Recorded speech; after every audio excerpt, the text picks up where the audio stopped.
En comunicación del otro lado al diputado provincial de Juntos por el Cambio, Daniel Lipovetsky, para hablar sobre la coyuntura que se está dando sobre la ley de alquileres. Daniel, muy buenas tardes. Marco Fleming te saluda, bienvenido a la vuelta, un placer como siempre. Hola Marco, ¿cómo estás? Mucho Todo, gusto, un todo, placer también. todo bien, Daniel. Bueno, contanos un Bien. poco, se está generando una tensión importante entre los inquilinos, entre los propietarios, se deroga la ley, hay un marco regulatorio post eso. ¿Qué opinas de todo esto que se está diciendo?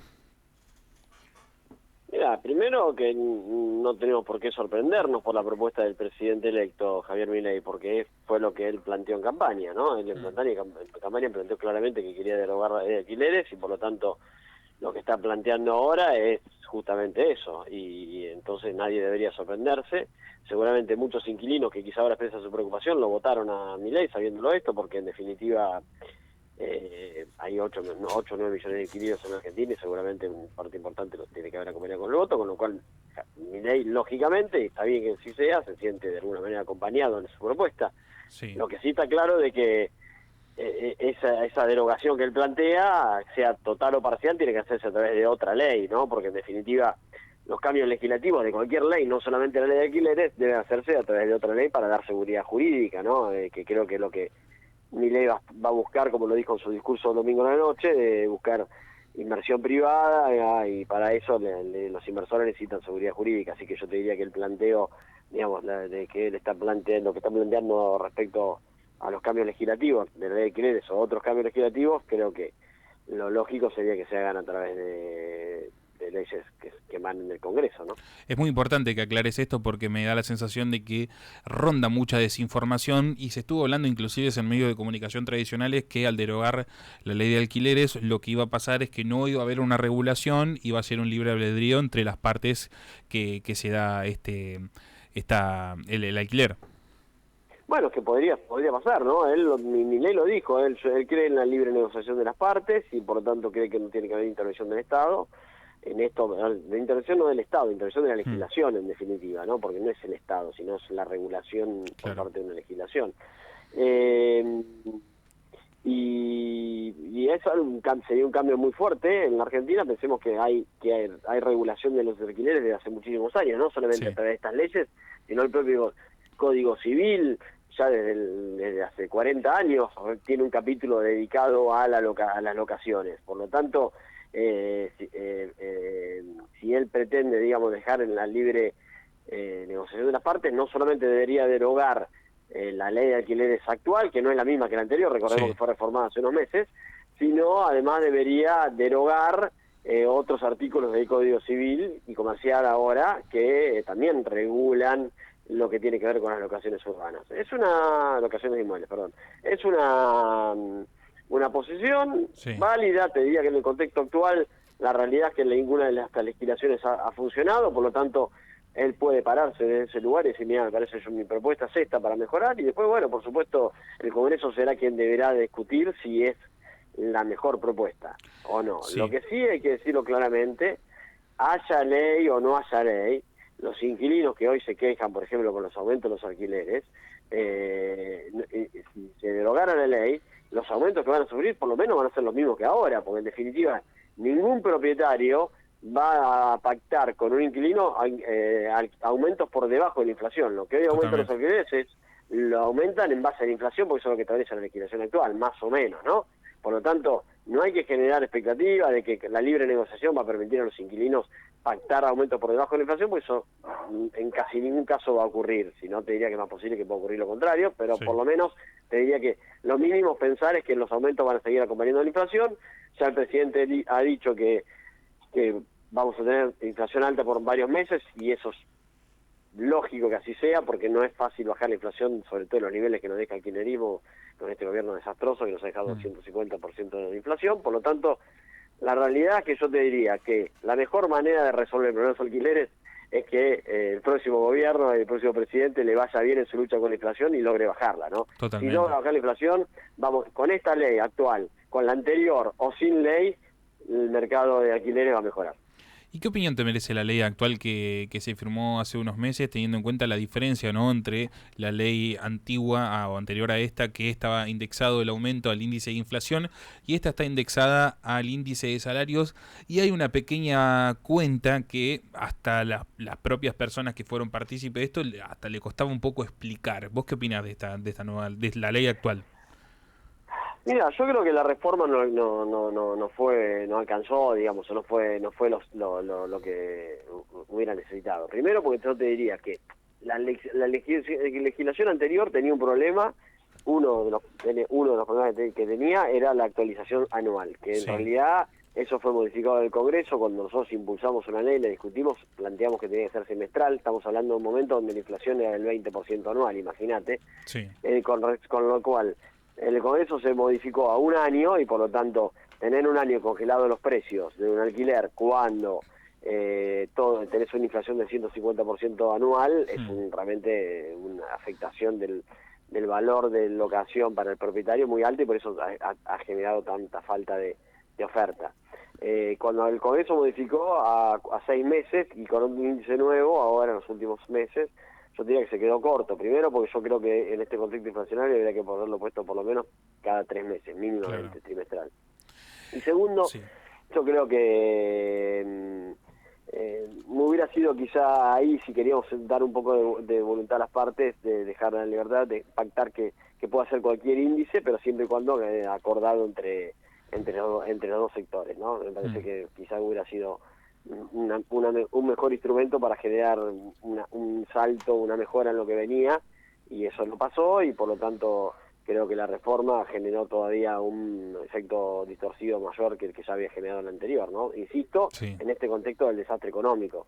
Si hubiéramos tenido un país normal, con una inflación lógica, como podría ser la que tuvimos durante gran parte del gobierno de Macri, y hoy no estaríamos hablando del fracaso de la ley de alquiler sin lugar a dudas, ¿no? Totalmente. Daniel, ¿y qué opinión te merece lo que podría llegar a ser el armado del gobierno de Javier Milei, sus propuestas, y también teniendo en cuenta de que ya hay un sector muy fuerte del PRO que lidera Mauricio Macri, que está apoyando actualmente a la Libertad Avanza, y en el día de ayer en la Casa de Mendoza, en la ciudad de Buenos Aires, se llevó a cabo una reunión con gobernadores de Juntos por el Cambio, y entre ellos también Puyaro, Gerardo Morales, Cornejo, Poggi, que brindaron apoyo y gobernabilidad a Javier Milei. Hoy en día también creo que el Congreso va a tener un rol fundamental justamente para dar quórum y para votar las leyes.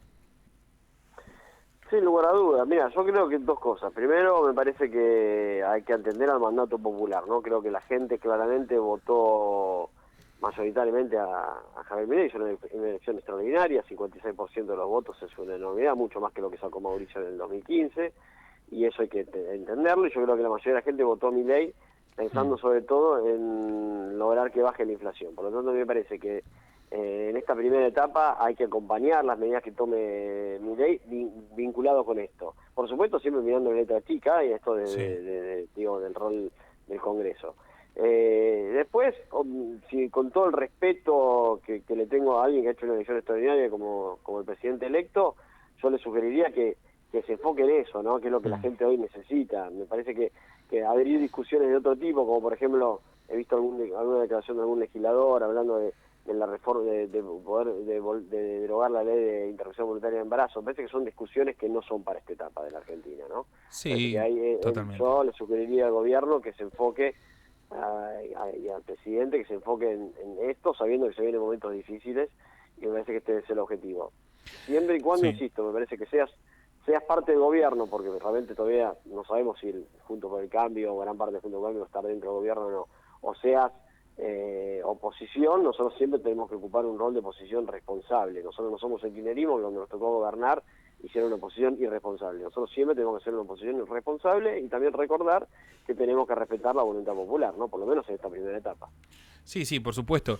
Creo que ya hay algunos nombres confirmados, como Caputo, por ejemplo, que va a estar en el Ministerio de Economía, que son figuras fuertes, ¿no?, de Juntos por el Cambio. Y me parece importante también lo que decís, porque hoy la oposición, con 97 diputados, tiene un peso importante para dar quórum, para afirmar o desacertar en la elección de las leyes, pero también hay que ver cómo funcionan las tensiones dentro de Juntos por el Cambio. Por ejemplo, lo tenemos a Martín Tetaz de la Unión Cívica Radical Evolución, que no va a apoyar a Javier Milei y va a ser meramente opositor.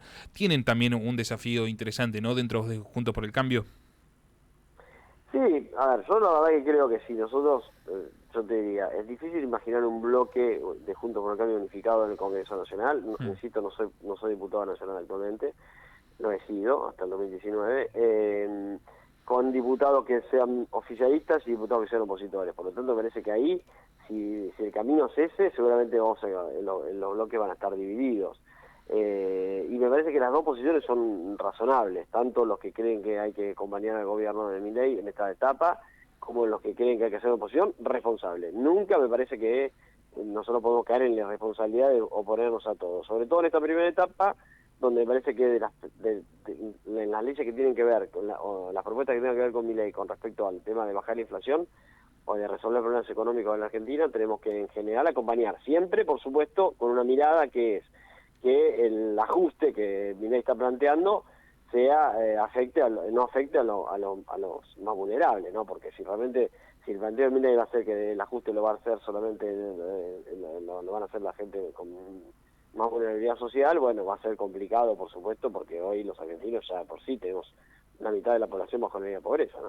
Sí, justamente ayer lo hablaba con Carlos Rucauf, de que él dice de que Milei tiene que reemplazar la motosierra por un instrumento quirúrgico, porque él está proponiendo un ajuste del 15% del PBI, pero ese ajuste podría llegar a llevarse puesto miles de personas que poco tienen que ver con la casta política.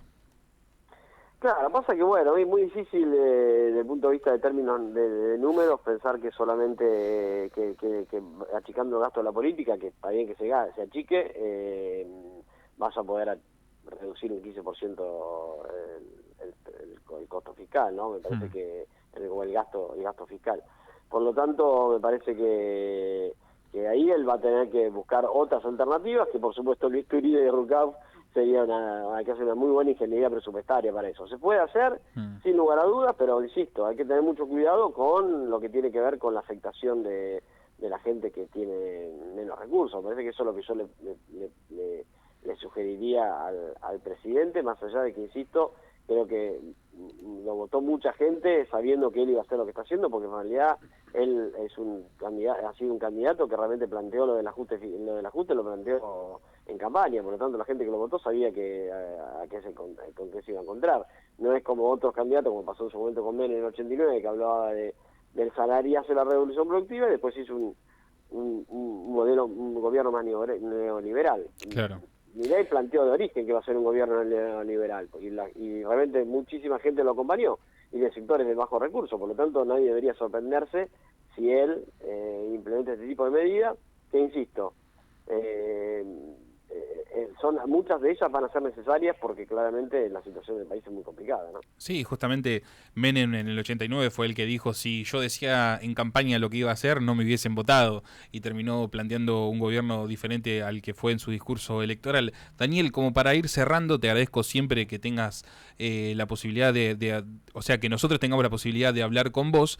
¿Qué opinas de los dichos de Ferraro de que el gasoducto no es necesario para los argentinos porque no lo usamos?